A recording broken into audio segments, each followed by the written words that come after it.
पुण्यात प्रियकरांना प्रियसीची 2 वाहनं पेट्रोल टाकून जाळली आहेत। प्रियसी सोबत ब्रेकअप झाल्यानं वाहनांची जाळपोळ करण्यात येते। अमजद पठाण असा आरोपी प्रियकराचं नाव आहे। अमजद पठाणला पोलिसांनी ताब्यात घेतलंय, गुन्हा दाखल आहे। या सगळ्या संदर्भात आढावा घेतला आपले प्रतिनिधी चंद्रशेखर भांगे यांनी।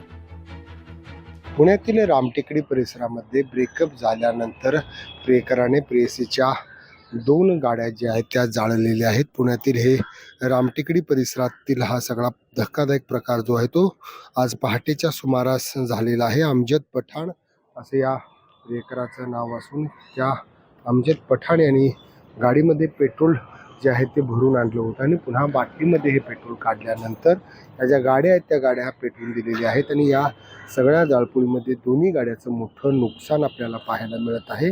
या भागातील सामाजिक कार्यकर्ते डॉक्टर किशोर शहाणे आपल्या समेत या विषयावरती बोलायला आहेत। डॉक्टर साहेब, अशा घटना ज्या आहेत त्या अनेक घडत आहेत, काय सांगा?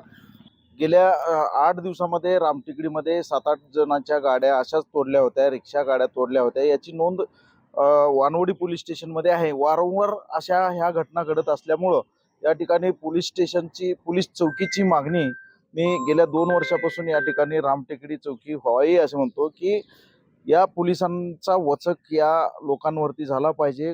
गुन्हेगार जे आहेत रामटेकडी परिसर असो, वैदवाडी परिसर असो, या भागातील नागरिकांच्या पार्क केलेल्या गाड्या गेल्या 8 दिवसापूर्वी तोडफोड करण्यात आले, जाळपोळ करण्यात आले। तरी त्यानंतर आपण पाहिले की आज पहाटेच्या सुमारास ही घटना घडलेली आहे। लोकशाहीमध्ये चंद्रशेखर भांगे, पुणे। लोकशाही मराठी ऐका, पहा, जागरूक रहा।